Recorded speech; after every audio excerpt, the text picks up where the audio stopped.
and welcome back to my blog.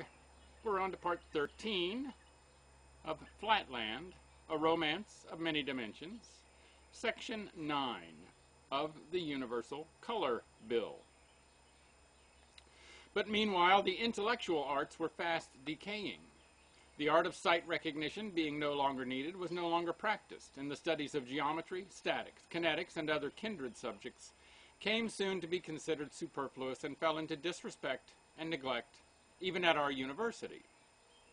The inferior art of feeling speedily experienced the same fate at our elementary schools, then the isosceles classes, asserting that the specimens were no longer used nor needed and refusing to pay the customary tribute from the criminal classes to the service of education, waxed daily more numerous and more insolent on the strength of their immunity from the old burden which had formerly exercised the twofold wholesome effect of at once taming their brutal nature and thinning their excessive numbers. Year by year, the soldiers and artisans began more vehemently to assert, and with increasing truth, that there was no great difference between them and the very highest class of polygons, now that they were raised to an equality with the latter and enabled to grapple with all the difficulties and solve all the problems of life, whether statical or kinetical, by the simple process of color recognition. Not content with the natural neglect into which sight recognition was falling, they began boldly to demand the legal prohibition of all monopolizing and aristocratic arts, and the consequent abolition of all endowments for the studies of sight recognition, mathematics, and feeling.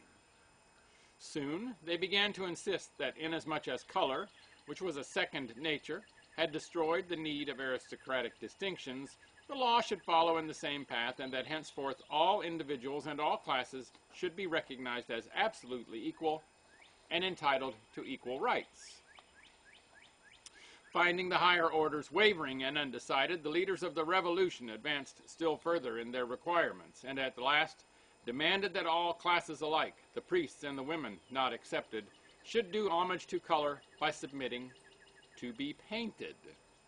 When it was objected that priests and women had no sides, they retorted that nature and expediency concurred in dictating that the front half of every human being, that is to say, the half containing his eye and mouth, should be distinguishable from his hinder half. They therefore brought before a general and extraordinary assembly of all the states of Flatland a bill proposing that in every woman the half containing the eye and mouth should be colored red and the other half green. The priests were to be painted in the same way, red being applied to that semicircle in which the eye and mouth formed the middle point, while the other or hinder semicircle was to be colored green. There was no little cunning in this proposal, which indeed emanated not from any isosceles, for no being so degraded would have had angularity enough to appreciate, much less to devise, such a model of statecraft, but from an irregular circle who, instead of being destroyed in his childhood, was reserved by a foolish indulgence to bring desolation on his country and destruction on myriads of his followers. On the one hand, the proposition was calculated to bring the women in all classes over to the side of the chromatic innovation. For by assigning to the women the same two colors as were assigned to the priests, the revolutionists thereby ensured that, in certain positions, every woman would appear like a priest and be treated with corresponding respect and deference, a prospect that could not fail to attract the female sex in a mass. But by some of my readers, the possibility of the identical appearance of priests and women under the new legislation may not be recognized. If so, a word or two will make it obvious. Imagine a woman duly decorated according to the new code, with the front half, i.e. the half containing eye and mouth, red, and with the hinder half green. Look at her from one side. Obviously, you will see a straight line, half red, half green. There will be an image below. Now imagine a priest whose mouth is at M, and whose front semicircle, AMB, is consequently colored red, while his hinder semicircle is green, so that the diameter AB divides the green from the red. If you contemplate the great man so as to have your eye in the same straight line as his dividing diameter, AB, what you will see will be a straight line, CBD, of which one half, CB, will be red and the other half, BD, green.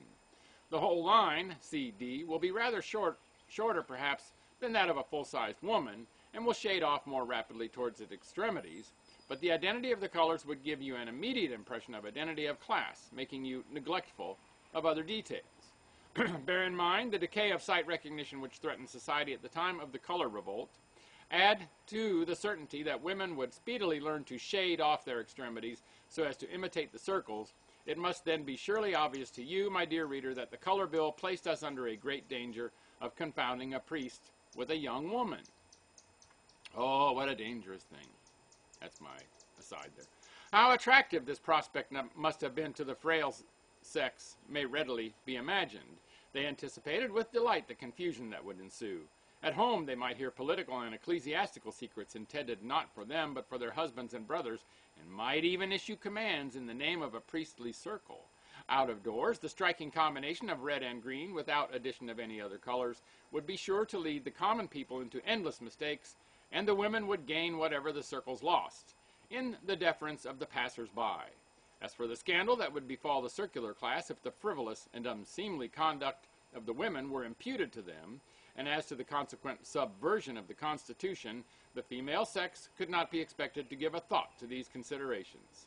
Even in the households of the circles, the women were all in favor of the universal color bill. The second object aimed at by the bill was the gradual demoralization of the circles themselves. In the general intellectual decay, they still preserved their pristine clearness and strength of understanding. From their earliest childhood, familiarized in their circular households with the total absence of color, the nobles alone preserved the sacred act of sight recognition with all the advantages that result from that admirable training of the intellect. Hence, up to the date of the introduction of the universal color bill, the circles had not only held their own, but even increased their lead of the other classes by abstinence from the popular fashion. Now, therefore, the artful irregular, whom I described above as the real author of this diabolical bill, determined at one blow to lower the status of the hierarchy by forcing them to submit to the pollution of color, and at the same time to destroy their domestic opportunities of training in the art of sight recognition, so as to enfeeble their intellects by depriving them of their pure and colorless homes. Once subjected to the chromatic taint, every parental and every childish circle would demoralize each other.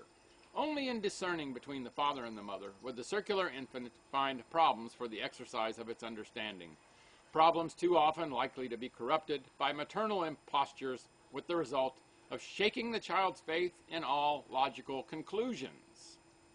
Thus, by degrees, the intellectual luster of the priestly order would wane, and the road would then lie open for a total destruction of all aristocratic legislature and for the subversion of our privileged classes. It appears there is a caste system in Flatland, and it's not only by caste, by type, but by gender. So, and we've got a lot of politics involved.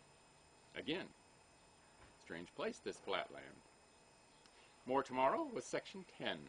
Make it a great day, and bye for now.